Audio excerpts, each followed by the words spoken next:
Vers 14 heures, quelques camions de forains descendent sur les quais bas rive gauche. L'un d'eux a loué un tractopelle. Il commence à dégager les tas de sable qui empêchent leur installation. Sur les quais hauts, les pneus continuent de brûler. Pendant ce temps-là, rive droite, autorités politiques et représentants nationaux sont réunis. C'est une vraie démonstration de force ? Oui, mais on n'a pas le choix, je crois. On veut juste travailler. Donc on va démontrer qu'on veut travailler et qu'on va s'installer.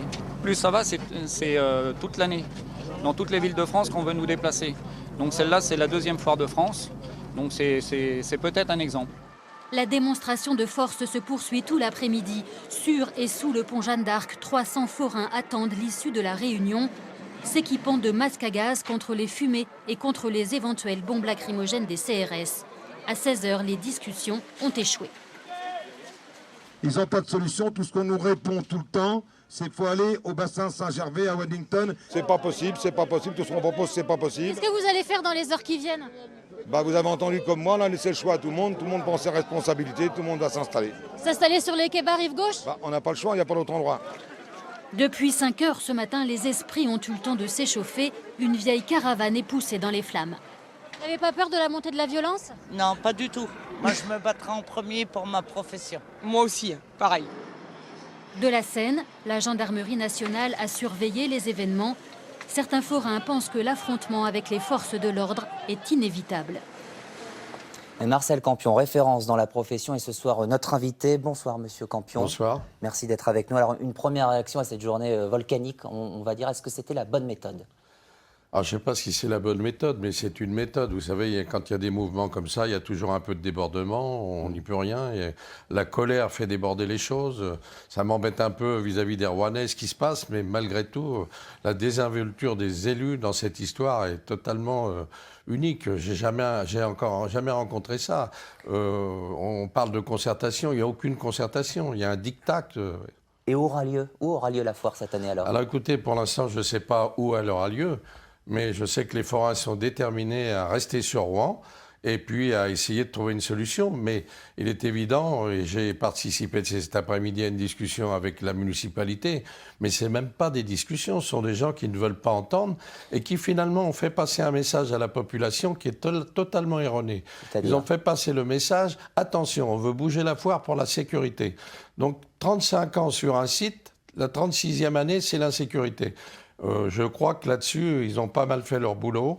Ils ont essayé de faire passer ce message. La préfecture l'a repris. Pour la sécurité, bien sûr, on doit faire des choses. Mais ça ne veut pas dire que pour la sécurité, on envoie les forains dans un lieu où nous-mêmes, on comprend qu'ils ne pourront pas travailler. Pourquoi ? Parce qu'on a eu des expériences comme ça déjà. Merci, Monsieur Campion, pour ce premier commentaire. Vous allez bien sûr rester avec nous dans une dizaine de minutes. Nous reviendrons bien sûr dans la seconde partie du 19-20 sur la foire Saint-Romain, intégralement consacrée à cette foire Saint-Romain, donc, et plus largement aux fêtes foraines en France. 19h18, nous nous retrouvons pour la seconde partie du 19-20, intégralement consacrée à ce qui a fait l'événement aujourd'hui en Haute-Normandie, le blocage de la ville de Rouen par les forains mécontents du déménagement de la première foire de province des Quais-Pas rive gauche à l'esplanade Saint-Gervais rive droite. Marcel Campion, vous êtes le représentant des forains de France, président de l'association du monde forain, du monde festif. Une première question que se posent beaucoup de Rouennais, beaucoup de Normands, est-ce que vous prévoyez d'autres actions dans les heures à venir ? Écoutez, la balle est dans le camp de la municipalité. À partir du moment où cette municipalité, qui avec beaucoup de désinvolture, sans prendre le contact des forains, en les embrassant à la foire 2014, en leur disant à l'année prochaine, quelques mois après, change d'attitude et disent vous ne reviendrez plus ici, vous irez là-bas.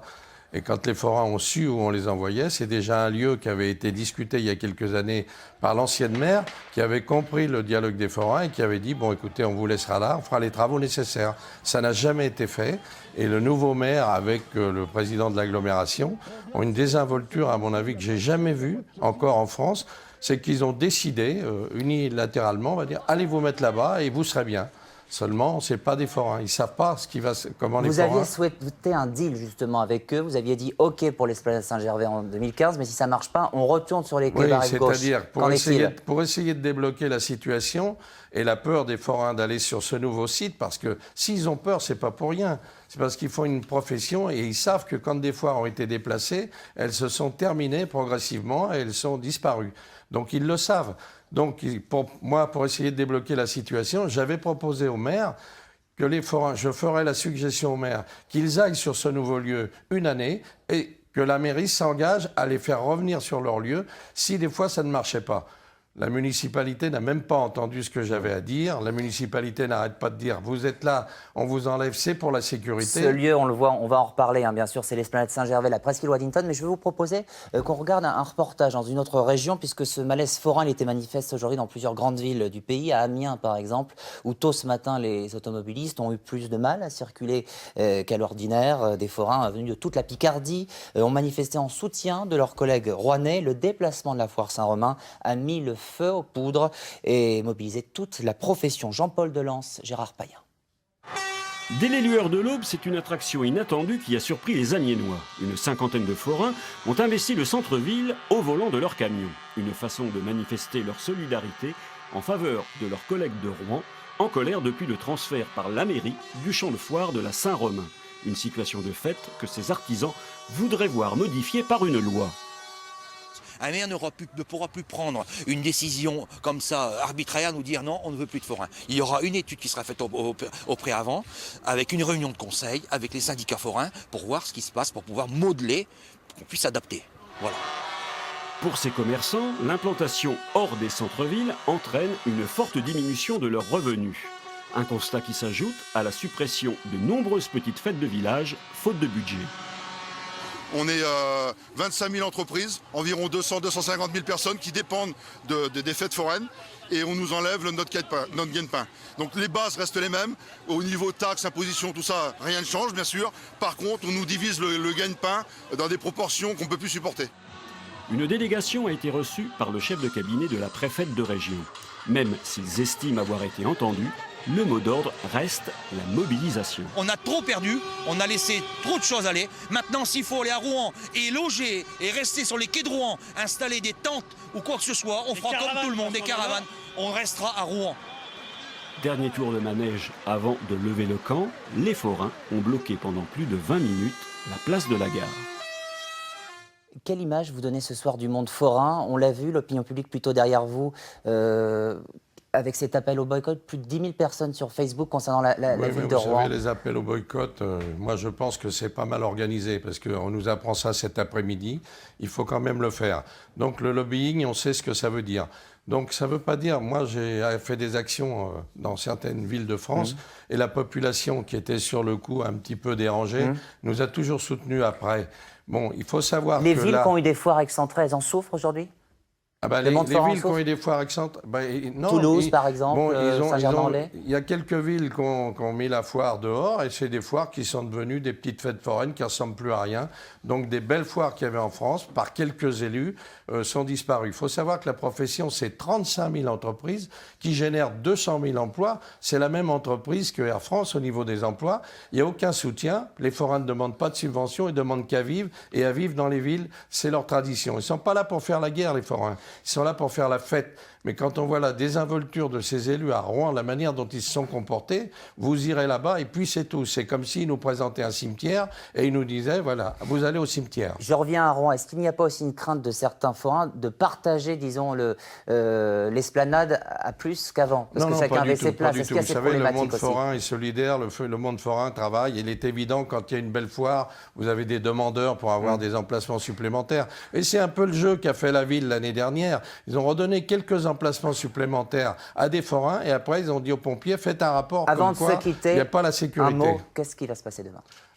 Ce qui va se passer, je ne sais pas. Je peux vous dire que les forains sont très en colère. C'est une voie importante pour les forains. Bon, les forains sont très en colère, ils sont sur place. La municipalité n'a pas l'air de bouger. Il y a eu une approche organisée par le préfet de Rouen, mais ça n'a rien donné. Les élus sont restés surtout M. Sanchez, qui a l'air d'être le patron de la région.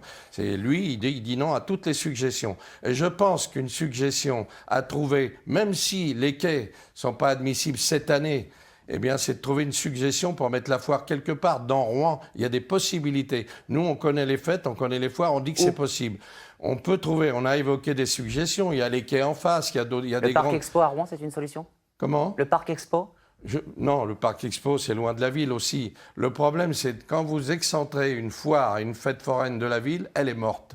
Merci Donc, beaucoup nous- Marcel Campion, je suis désolé, le temps presse, c'est un sujet vaste, nous allons en reparler bien sûr Merci. ces jours-ci, dans votre soir 3 tout à l'heure. Je vous rappelle juste la situation à 19h30, des forains installés depuis cet après-midi sur les quais hauts et les quais bas, rive gauche entre les ponts Jeanne d'Arc et Boieldieu. L'info continue bien sûr sur notre site internet. Belle soirée à vous.